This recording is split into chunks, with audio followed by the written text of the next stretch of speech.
Here are some of the headlines we are featuring today from your favorite news outlets at offthepress.com. Secretary of State Antony Blinken has been in China trying to smooth relations and hoping for a meeting with President Xi. Today he got one, and in it Xi said he hoped the trip would help Blinken do a better job at bringing the U.S. and communist state together. As Joe Biden looks weaker in the polls and in his re-election, there is mounting pressure on California Governor Gavin Newsom to get in, but so far he's playing it cool. Meanwhile, Biden's latest target is chocolate milk in schools, and we have a story on one dairy state lawmaker who is ready to go to war over it. And did golfer Wyndham Clark pick the perfect time to show off this weekend or what? Ranked 293rd in the world, he won the U.S. Open, his first big championship. For stories like these and more updates all day long from your favorite news outlets, go to offthepress.com.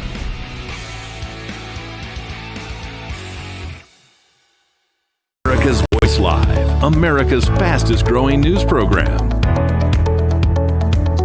With Steve Gruber. We've got to put America first.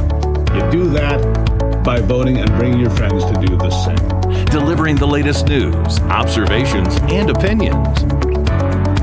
With the entire Real America's Voice team, America's Voice Live starts now. Welcome to America's Voice Live. I'm Steve Gruber. Hey, thank you for being here. It's Monday, June 19th, 2023. Time to get to the day's top stories. President Biden is changing his mind about Taiwan independence again. We'll share the latest comments coming up. Meanwhile, a new poll shows that the majority of Americans have their concerns about President Trump's indictment. Those details straight ahead. And later, a Virginia Senate hopeful and mother is introducing legislation that she says could put parents back at the helm of their child's education. These stories and so much more coming up on the Monday edition of America's Voice Live. Again, thank you for being here. Now, the arrogance of the Biden administration really is something to behold, isn't it? Despite voluminous failures that include the economy, the border, foreign policy, COVID, China, and Ukraine, just to name a few. And that's not even getting started on the expanding bribery and money laundering scandal engulfing the president and numerous members of his family. We'll get to that today, too. But let's just absorb some of the hubris that is oozing out every day and is never challenged, never, by mainstream media. For example, here's Press Secretary Karine Jean-Pierre explaining quite clearly it is an historic administration, and she, if you didn't know, is an historic figure. And she's humble, too. Listen. A year in this role, there's been a couple of things that has made me incredibly proud. Many things that made me incredibly proud to be at that podium during this historic moment. Again, this is a historic administration. I'm a historic figure, and I certainly walk in history every day. But this is also a historic making administration because of this president. I mean, who says that? How cringeworthy is it?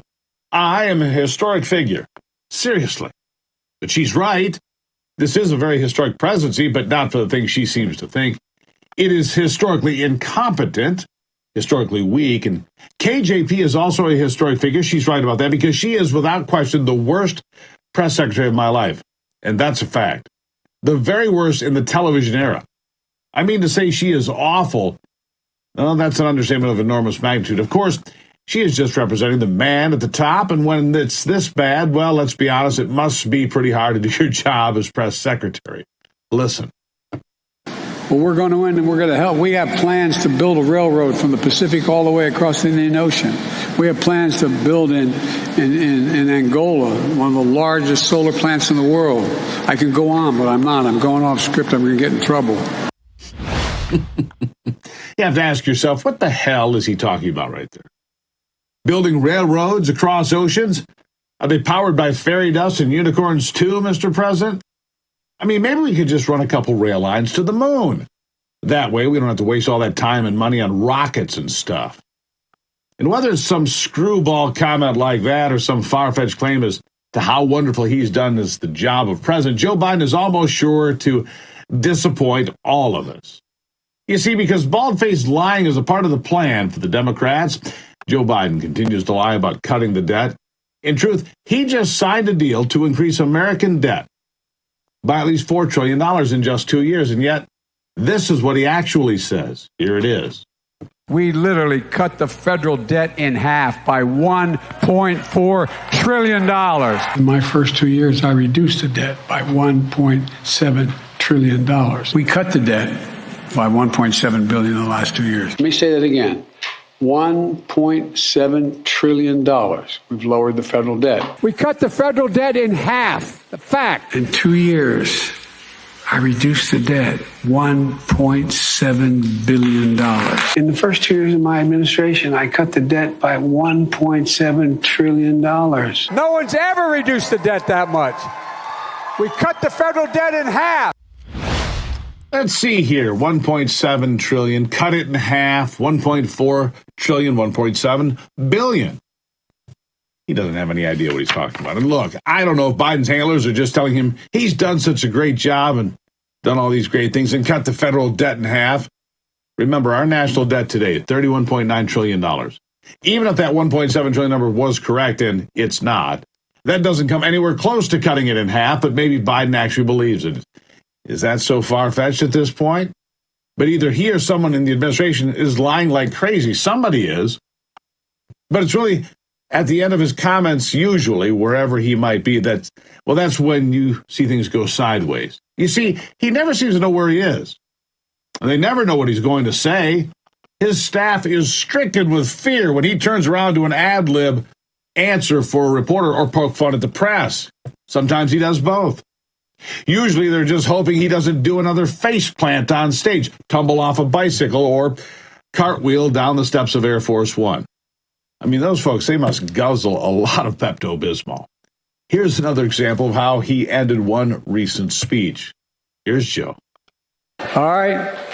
God save the Queen, man.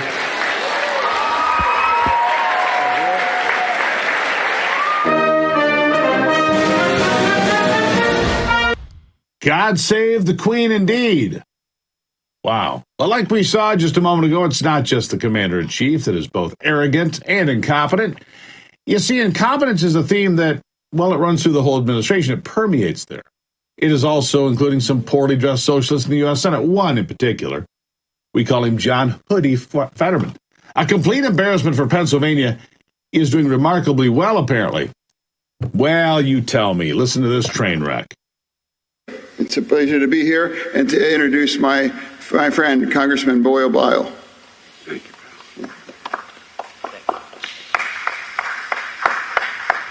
Well, thank you. I'm Congressman Brendan Boyle. So it's not Boyle Bile? John, you're doing a great job. And man, you dress sharp. How Pennsylvania's decided on that man to be one of its senators? Oof. I'll never, ever know, although I have theories about it. Also, is this the kind of thing that happened right before the Roman Empire fell? Just asking for a few million friends. Yeah, we're kicking off another week in Joe Biden's Washington today, where ice cream cones and crayons are more likely than any serious conversation about, well, anything. You know, like the number one threat to this country, China. And Joe Biden again downplayed any Chinese threat, as he always does, saying that the Chinese spy balloon, well, it wasn't really a big deal looking back now. Listen. On China, Mr. President, can Secretary Blinken ease tensions with China on this trip, do you think? Sure. Well, look, China has some legitimate difficulties unrelated to the United States.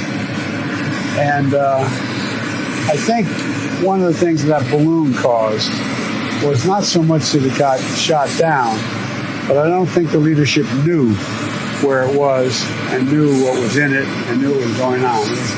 I think it was more embarrassing than it was intentional. And so I'm hoping that over the next several months, I'll be meeting with Xi again and talking about legitimate differences we have, but also how there's areas we can get along. Yeah, I'm sure China was really embarrassed about that whole ordeal. But tied to that story, we're also learning about some concerning reports involving what Biden wanted to do immediately following that debacle and what the rest of his staff wanted to do. They apparently overruled the president of the United States. They seriously said, no, that's absolutely not what we're going to do. Listen to this. After the U.S. shot that Chinese spy balloon down, President Biden came out publicly and said that he expected to talk to President Xi soon, in his words, and that they were going to get to the bottom of this. Well, what we're learning is that behind the scenes, what happened is the president wanted to talk to President Xi. That call has not happened. And he said that he thought his relationship with President Xi could be helpful, that he could tamp down the tensions if they just had a conversation and smooth this over. And his aides made the case that it wasn't the time for that a phone call between the two leaders was not the thing to do to get relations back on track, that rather what needed to happen was to get lower level conversations going and then try to work your way to the top. And so the president was essentially talked out of doing what he thought was potentially strategically the thing to do, which is pick up the phone. He's a relationships type of diplomatic president, and pick up the phone and have a conversation and move on from there. That didn't happen. They still have not spoken, and yet we've seen this strategy play out with other levels of conversations between the U.S. and China. That's right. Which raises the question, just who is running the show over there? Who's running this country, and why are they trying to be so nice to China every single day? The same China that President Biden and his family will allegedly receive quite a pile of money from, along from Ukraine and Russia, Romania thrown in just as a tip on top of it. Secretary of State Anthony Blinken did end up meeting with Chinese leader Xi Jinping after being snubbed during his travels there over the weekend. Here's how that ended up going. And tell me, after listening to this, who came out on top of these discussions? When you talk incompetence in this administration, nobody is worse than Anthony Blinken, a weakling on the world stage. Here it is. On Taiwan, I reiterated the long-standing U.S. One China policy. That policy has not changed. It's guided by the Taiwan Relations Act, the 3 joint communiques, the 6 assurances. We do not support Taiwan independence. We remain opposed to any unilateral changes to the status quo by either side. We continue to expect the peaceful resolution of cross-strait differences. So, what is our policy on Taiwan? Joe Biden's been saying we'd send military troops to defend the island. Anthony Blinken says we believe that it's a province of China. It's not an independent country. Meanwhile, Bill Gates, well, he was in China too, and he got the hero's welcome and a full-on embrace, but of course he did. After all, he and Xi are on the same team, and this comes after Elon Musk's visit to China and J.P. Morgan CEO Jamie Dimon, who said he and J.P. Morgan are there to support the Chinese people and the government. Of course they are. They care about money, not America. Listen. We're here. We're going to support the Chinese people, the Chinese governments. We do business with 1,000 companies here. Half are multinationals coming in, half are local companies. We always have managed our risk that we can handle almost whatever happens around the world. And I am an American patriot. I will do what my government tells me. I'm going to salute like anybody else, but I can tell them what I think. And you could imagine that I've been very clear when I sit down with them what I think and what we think matters. And like I said, a lot of the business community I think could be very helpful in that. This is not a simple matter. And sometimes we oversimplify things in a way which actually damage, the ultimate outcome. So when's the last time you heard any American business leader speak that way about the United States? Which leaves the question, who the hell's left playing for this team, for our team, for the American team? Joe Biden has no idea where he is or which direction he's going. He's not running the show. All of these folks are over in China, all just happy as clams. Oh, Xi Jinping, Xi Jinping. Stop it. I have 2 words for you today to start the week. America first. Pretty simple, right? Coming up after the break, the Biden presidency is difficult to understand already, but it sure doesn't help when they keep changing their messaging. And when it comes to Taiwan, another dangerous double standard. My good friend Al West joining up next on America's Voice Live.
Now, do you remember a little history quiz here, a little pop quiz for you? Do you remember back in 2022, when Joe Biden had a simple one-word reply when he was asked about militarily supporting Taiwan?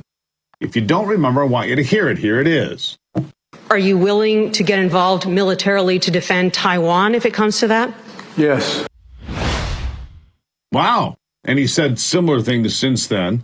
But now Secretary of State Anthony Blinken said that the U.S. supports the one China policy again, saying that the U.S. does not support Taiwanese independence, following a meeting with Chinese President Xi Jinping. Look at this. On Taiwan, I reiterated the longstanding U.S. one China policy. That policy has not changed. It's guided by the Taiwan Relations Act, the 3 joint communiques, the 6 assurances. We do not support Taiwan independence. We remain opposed to any unilateral changes to the status quo by either side. We continue to expect the peaceful resolution of cross-strait differences. Now, like I said, it's not the only time that Joe Biden said he would get involved militarily to help Taiwan defend itself against mainland China, the Chinese Communist Party. Now, I'm not sure what happened, but somewhere between those comments and other comments and now, the Biden regime has changed its tune. Here to help me sort it out is retired Lieutenant Colonel Alan West. Colonel, good to see you again. Good to be with you, Steve. Thank you. All right, so which is it? Because we've heard Joe Biden on a number of occasions say that we would go and defend Taiwan. And now Anthony Blinken, who, first of all, got blown off when he arrived in China. It was like, oh, he's here.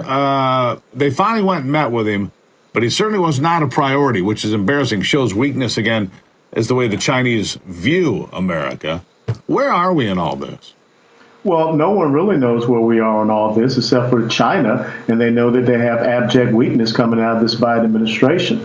So Joe Biden is really not in charge of the foreign policy of the United States of America. Why would you send your Secretary of State over there to go mano a mano with Xi Jinping? It should be you doing that, especially when you know what China's doing as far as the fentanyl poisoning of Americans.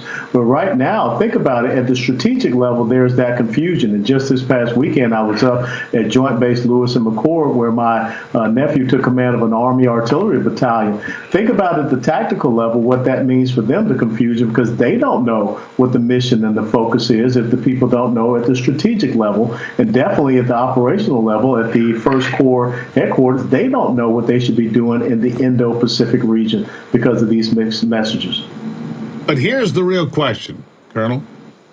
If you're sitting in Taiwan today, and we just saw reports last week showing that the United States government has secretly been preparing evacuation plans and contingencies for Americans living in Taiwan. So we know that. Anthony Blinken effectively just gave the CCP the green light to invade Taiwan because we're not going to do anything. So you know what? Do what you want. I'm sorry. Did we just throw a whole country, because to me it is a country, to the wolves? Yes, we did. And history repeats itself because we saw an administration official do that back when it was Kuwait, and basically told Saddam Hussein that we had no relationship with Taiwan, with Kuwait, and we saw them as, they saw it as a province, and we would not do anything. And the next thing you know, Saddam Hussein comes across. So yes, we have given a green light to the Communist Chinese Party to the detriment of Taiwan. And the Communist Chinese and the People's Liberation Army, they're preparing for war, but yet we continue to give them concessions. And as a matter of fact, we had to offer concessions before Mr. Blinken could even get a meeting just recently over in China. So what do we do? What would be the right policy? I mean, you were in Congress, you were in the military. As you said, your nephew now in charge of a battery. what is the right thing? I mean, the United States Navy can certainly thwart an attack onto Taiwan, at least for a period of time. But a naval attack from mainland China to Taiwan is no easy undertaking for the People's Liberation Army either. I mean, all sorts of things, wild cards, I guess. What's the right thing? Well, the right thing is that we should, instead of having Jamie Dimon and all of these others, Bill Gates, going over there and placating the Chinese, we should be extracting our supply chains out of China. We should be building up our maritime capability, which we're not. China is outpacing us. And it comes back to Ronald Reagan's mantra of peace through strength. You have to show a credible military deterrent, and that backs up your diplomatic efforts. And as far as well, you have to show economic strength, and we don't have economic strength right now. So all of those elements of national power, they call it the DIME theory, diplomatic, information, military, and economic, need to come together. But right now, we have the gang that could not shoot straight that is up there trying to dictate policy. Yeah, now China, and I've got a headline here that I want to bring to your attention. You may have seen this from a few days ago. China making science fiction super warship, according to reports. Big step forward. The ship will utilize nuclear energy to power electromagnetic weapons and all sorts of things that we have not seen before. I mean, China's not shy. They're putting more aircraft carriers out, more ships. They have more ships in their blue water navy now than we do. Yes. And they're building super warships, science fiction warships, they call them, because they're so advanced. And we sit here and placate? Yeah, we should be concerned. Their surface-to-ship missiles are very much a threat to our fleet. And as a matter of fact, it wasn't too long ago you had the Chief of Naval Operations testifying before the Armed Services Committee that they don't have enough amphibious shipping to support the Marine Corps. Now, if the Navy doesn't have enough amphibious shipping to support the Marine Corps, that's the Marine Corps' #1 mission. So that is, once again, telegraphing weakness. But yet, we're really good with pronouns and not calling people sir and ma'am, and instituting all these gender dysphoria programs in the military to include the cultural Marxism, DEI. But we don't have the ships that are necessary to transport our Marines. It's a tough spot we're in. And the Democrats, what do they want to do? They want to cut military spending so they can give more money away to special interests and to buy votes. That's the plan going forward. I'll give you the last word. No, you're absolutely right. And what we see is the abdication of our national sovereignty and our national security policy and foreign policy by this Biden administration. And the American people have to understand how detrimental this will be for us going forward. And China, Russia, North Korea, Iran, they all realize that they've got a window of opportunity between now and the time when the next president will be seated there in the United States of America. So they're going to start making some bold, aggressive moves. Yeah. It's a difficult time. We keep showing weakness to China, no backbone. It's frightening. Colonel, thank you for being here, as always, to shine light on the obvious. Thank you, sir. Really appreciate it. All right, appreciate you, sir. Coming up after the break, according to a brand new poll, the majority of registered voters believe that the indictment of former President Donald Trump was politically motivated and election interference. He's playing into that hand quite well. We'll have that story and much more after the break.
Well, a new Harvard-Harris poll shows that the majority of Americans believe the indictment of Donald Trump is politically motivated and election interference. I guess they believe that because it's true. 55% believe that the indictment is politically motivated. 56% categorize it as interference by the Department of Justice in the 2024 elections. The 37-count indictment charges the former president with mishandling classified documents under the Espionage Act of 1917, and the majority, 57% of the respondents, believe Trump will be acquitted on all charges. When it comes to other political opponents, 65% of respondents believe Biden mishandled classified material, while 72% think Clinton did. Yeah, with 69% saying she obstructed justice by acid washing her emails. 53% said that going after Donald Trump in light of the actions of Clinton and Biden is selective prosecution.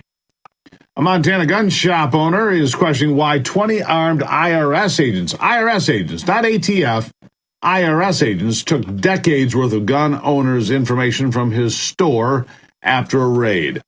Highwood Creek Outfitters owner Tom Van Hoos says that the agents came into his store last week before opening hours with a warrant, seized dozens of boxes full of 4473 forms, the yellow form, which contain required background check information on gun purchasers, like the name, Social Security address, Social Security numbers, serial numbers of the guns. Oh, yeah, all of it.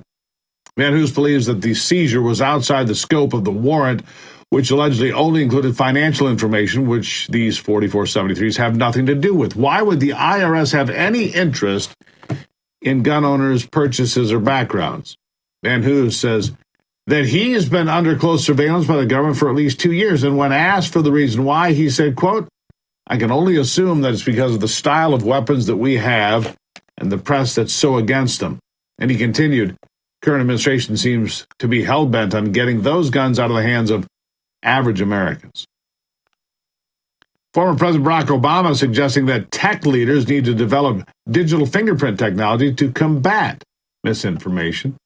In an interview with former White House senior advisor David Axelrod on a podcast with CNN Audio, Obama said this, quote, "And the need for us, for the general public, I think, to be more discriminating consumers of news and information, we need for us to overcome and develop technologies to create watermarks or digital fingerprints so we know what is true and what is not true."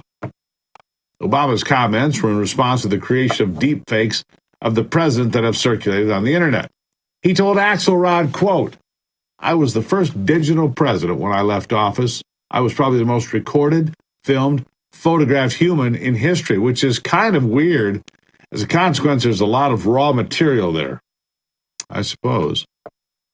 President Joe Biden met with Pennsylvania Senator John Fetterman over the weekend after a bridge collapse in Philadelphia, and it was quite the debacle. Fetterman met the president at the airport wearing his signature hoodie and shorts. It went downhill from there. Here's the senator. Listen. And now I'm standing next to the president again, next to a collapsed bridge here. And he is here to commit to work with the governor and the delegation to make sure that we get this fixed quick, fast as well, too. This is a president that is committed to infrastructure. Yeah, and then on top of that, the dual kind of a law of the inflation bill that is going to make sure that there's going to be bridges all across like this, all across America getting rebuilt. Nice. This is who Democrats send to Washington to make decisions on behalf of the American people. President Biden didn't do much better, cracking jokes that made no sense to an audience that didn't even laugh. Crickets. Here's one of those strange series of comments that make his staff drink Pepto-Bismol. Listen. I might add, if I didn't, I'd be sleeping alone. You have to explain. I better explain that. Some don't know what I'm talking about. My wife's a Philly girl. All right, where are we going? We're heading this way for him. All right, we're going to go over and get the briefing. Mr. President, Shailen Bat, FHA. Okay. Yep. Need to explain that. You see, I'm an idiot. Thanks, Joe. We got that. We were already fully aware. These are the Democrats' best chances in 2024, apparently. Wow. The state of Texas is now mandating that all schools have armed security. Well, hallelujah. Now we're getting somewhere. Texas Governor Greg Abbott signed the bill into law last week, and it will go into effect September 1st. The law allows $330 million for schools to build security centers on campus, requires annual audits of school protocols, with all staff required to undergo mental health training as well. Important steps forward. That's actually addressing the problem. Then putting armed guards in every school.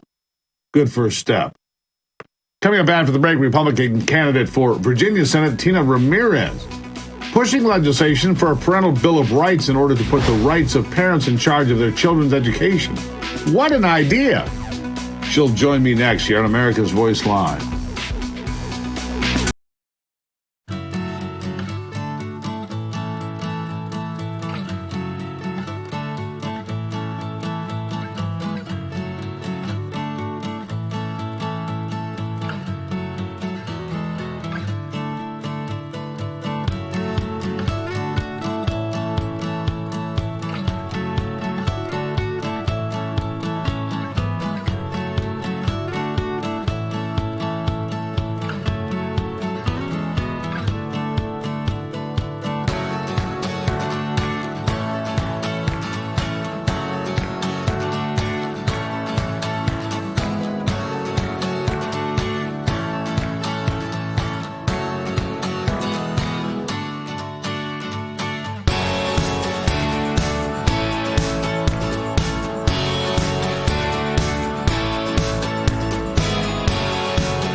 All right, well, the Republican candidate for Virginia's Senate and a concerned mom, Tina Ramirez, now pushing legislation for a parental bill of rights. That after the Southern Poverty Law Center, long disregarded as, not a good place, and discredited, added multiple parent organizations in her state to a list of hate groups, of course, because the Southern Poverty Law Center never saw a normal idea that wasn't a hate group. Ramirez says the legislation will get Richmond bureaucrats out of Virginia classrooms and put the rights of parents at the helm of their children's education. She's here to discuss it now. Tina Ramirez, thank you for being here. Thanks so much for having me.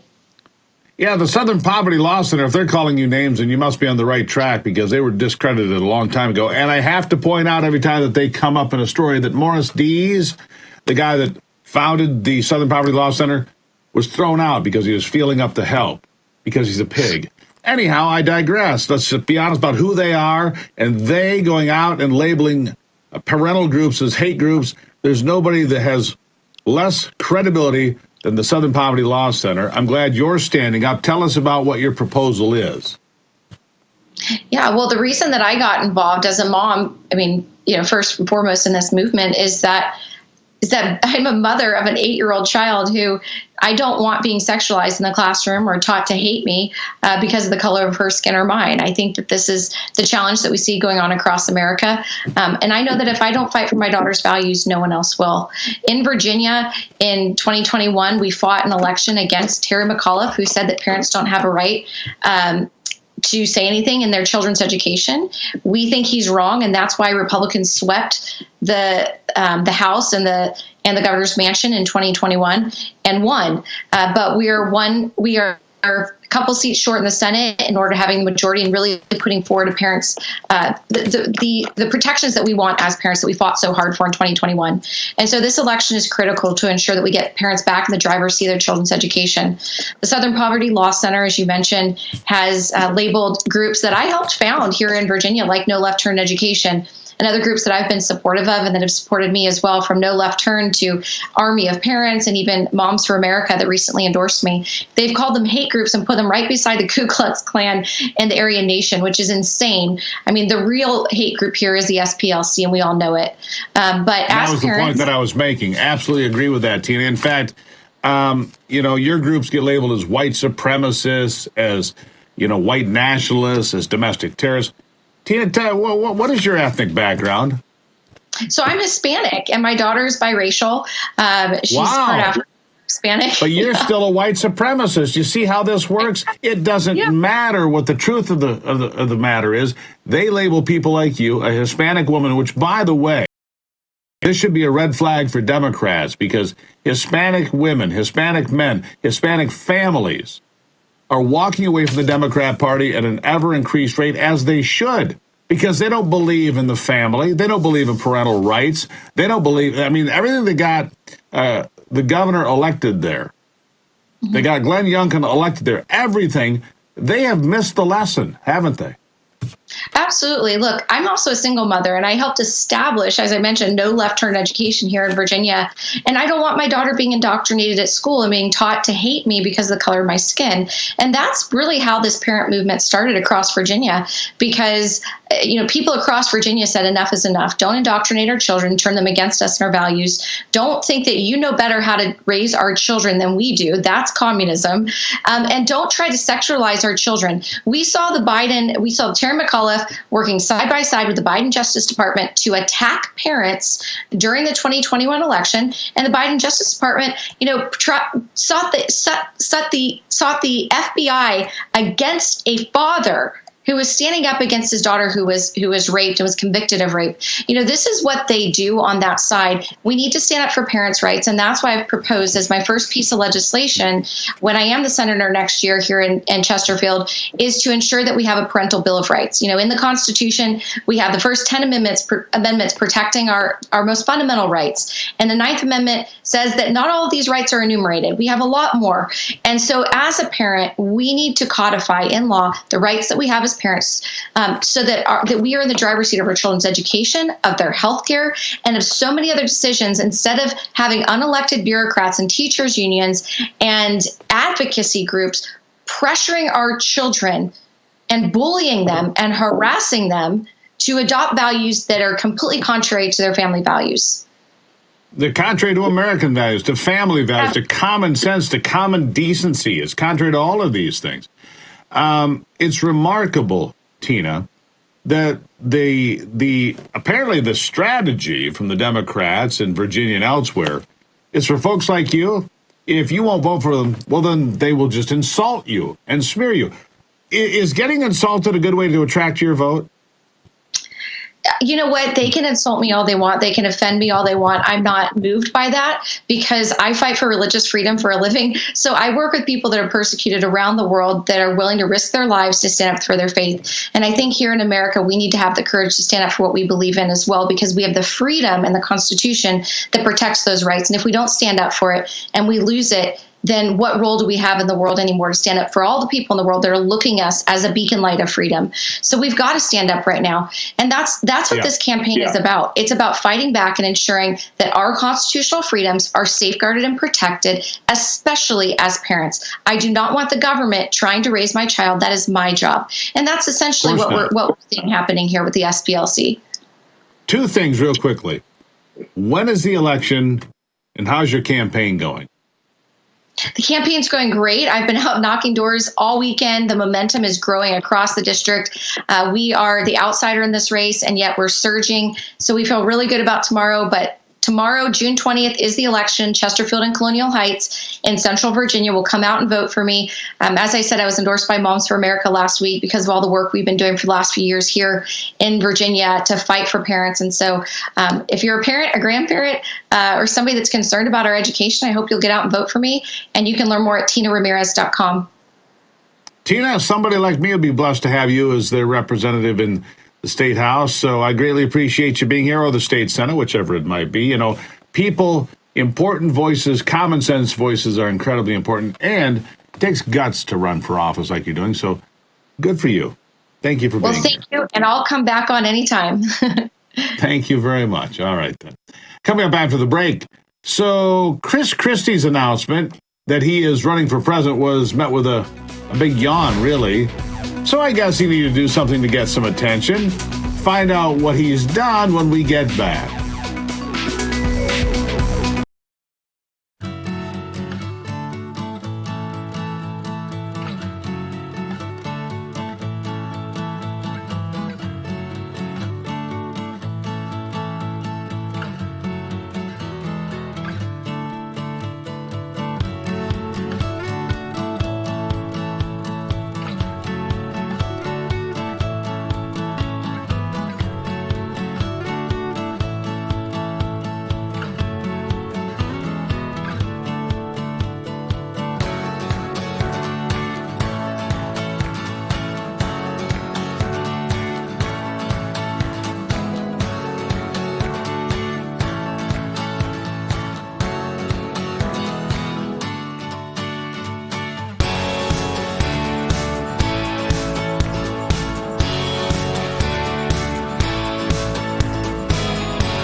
I do enjoy the interactive part of the Getter feed that's live every day of this program, where we have a conversation back and forth. Black Guns writes, before I get into this, Chris Christie always gets the attention of the manager at the Golden Corral Buffet. Yeah, I expect he does.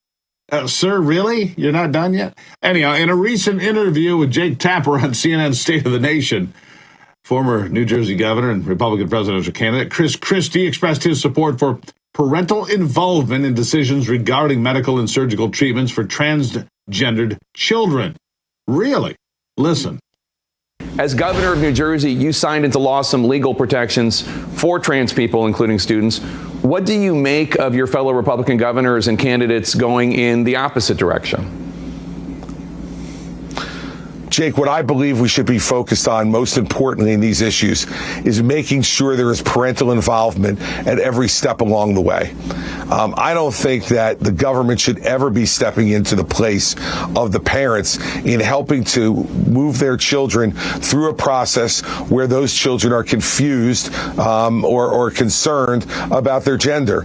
And I just would say that parents are the people who are best positioned to make these judgments.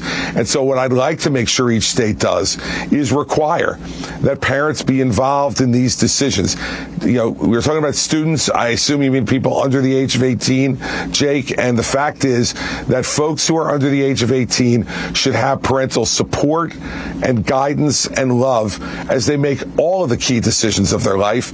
And this should not be one that's excluded by the government in any way. Really, Governor? You see, transgender hormone blockers and surgeries are irreversible treatments. And yet, Christie has chosen to side with liberals by emphasizing parents are best equipped to make judgments for individuals under 18, and the government should not interfere with such decisions. I wonder how he feels about taking a belt to the child. You know, if you're going to teach the child and you're the parent, well, there should be no restrictions, Mr. Christie. Your logic falls woefully short. No surprise. He'll get about 0.5% in the polling. Watch. A Trump-appointed Indiana U.S. District Court Judge James Hamlin issued a preliminary injunction on Friday blocking the ban of transitioning treatments on minors. SB 480, which was signed in April, prohibited physicians from providing minors with treatments such as those puberty-blocking medications, hormone therapy, transition surgeries. The American Civil Liberties Union sued for the stoppage of treatment for transgender youth and their families, claiming a victory for trans youth and their families in Indiana. The ACLU further declared this: we won't rest until this unconstitutional law is struck down for good. Unconstitutional. To prevent the mutilation of children. Really. According to MSN, the American Psychiatric Association states that such care is clinically appropriate for children, minors, and adults with gender dysphoria and psychological distress that may arise when a person's gender identity and sex assigned at birth do not align. Indiana will continue with the prohibition of transitioning surgery on minors beginning July 1. Over a dozen states have now enacted legislation to protect minors against gender-affirming care and permanent transformation of their bodies into something that they were not. The Army's top enlisted leader, Sergeant Major Michael Grinston, engaged in a lengthy Twitter battle this weekend with users who criticized a pro-pride post by the 82nd Airborne. The Daily Wire reported Grinston's post recommended Army families check out resources to support LGBTQ plus individuals. Grinston tweeted this: as we wrap up the observance of celebration of Juneteenth, we switch gears in honoring all those who partake in Pride Month. Join us later this month as we all come together for the respect, service, and dignity as the Division MEO team hosts the Pride Month observance event. Twitter users, including veterans, called the post a disgrace and accused Grinston of detracting from the Army's mission, blowing things up and killing the enemy. Grinston responded by condemning the criticism as discriminatory, harassment, and defending the post. Grinston tweeted this: thanks for sharing this opportunity. The comment section is a good time to refresh ourselves with discriminatory harassment, a form of harassment that is unwelcome conduct based on race, color, religion, sex, including gender identity, national origin, or sexual orientation. Grinston stated that the Army successfully achieved its goal of retaining 55,000 soldiers and officers for 2023, higher than the previous year, despite a planned decrease in the total number of Army personnel by approximately 12,000.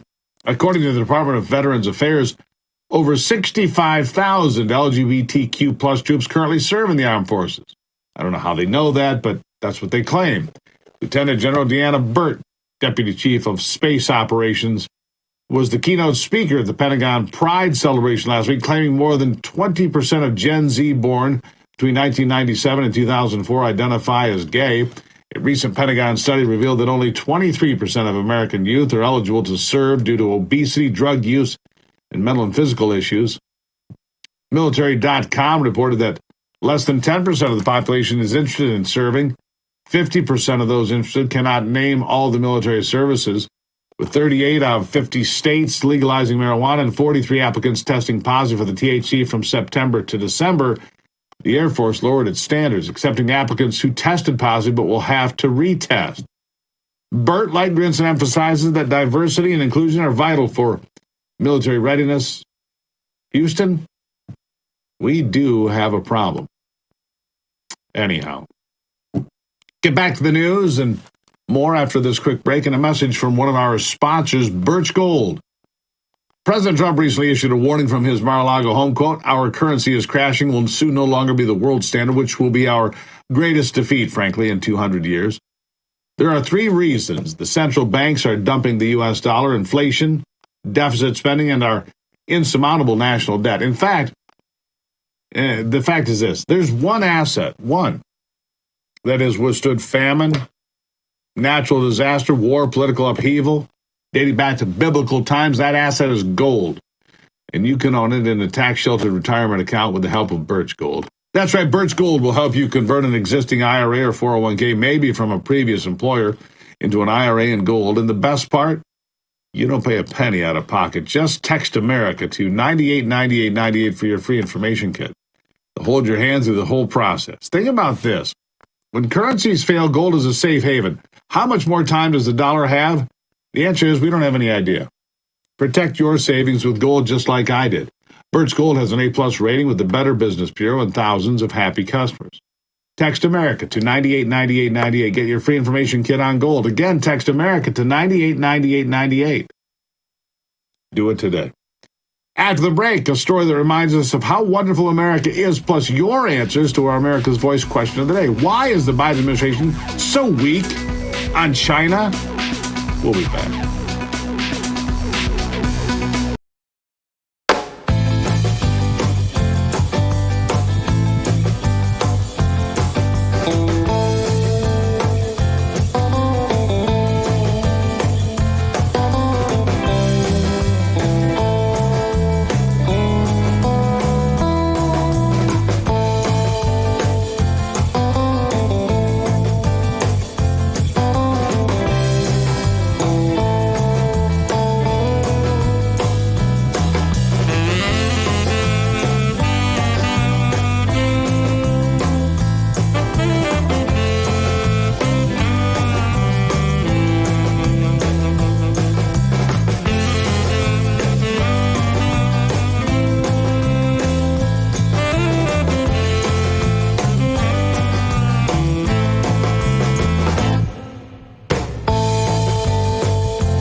Well, here's the story for you. A baby deer was rescued and reunited with its mother this month after it disappeared into a storm drain along a suburban street.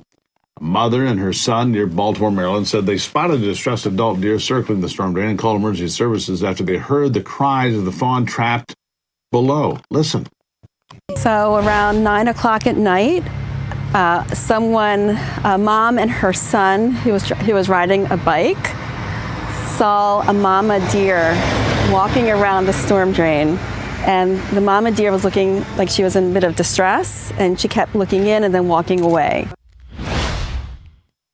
Well, after prying open the grate atop the drain, one Owings Mills firefighter climbed down and emerged with a baby deer in his arms. By then it was dark, and a video shows the mother deer waiting nearby on the grass, retreating at first when the firefighter approached. Eventually, the doe trots over toward the firefighter when it sees the baby in his arms. Watch this. You could see it on the firemen's faces when they were called to do something, to be able to save this baby deer's life. Everyone was applauding and giving each other high fives afterwards. You can see that it just made people happy. Both mama deer and baby deer run off into the night like happily ever after. Well, don't you just love being an American? What a country. Real quick, why is the Biden administration so weak on China? Terry Christie writes, I know, rhetorical question, respect and money. The Biden administration respects China more than the U.S. and gets paid a lot more. Bev carried more. They look the other way for the bucks. Dollar, dollar, dollar. Gabby McCauley, it's simple. He sold America out. R.C. Phillips, because he's compromised. Kim Brogdon-Keene, it's money in the sack for him. And R.J. Nickel writes, because he owes China millions for kickbacks that he got when he was VP. Remember, you can always send me a note, and I look forward to it. Send me a big story. Tell me what's happening in your corner of the world. What are we doing here? Do you like it? Do you hate it? Go to stevegruber.com. Give me your feedback. We always want to know what's up. And don't forget to start your day tomorrow here on Real America's Voice with the Steve Gruber Show. I'll give it to you straight to start today, and I'll see you right back here for America's Voice Live.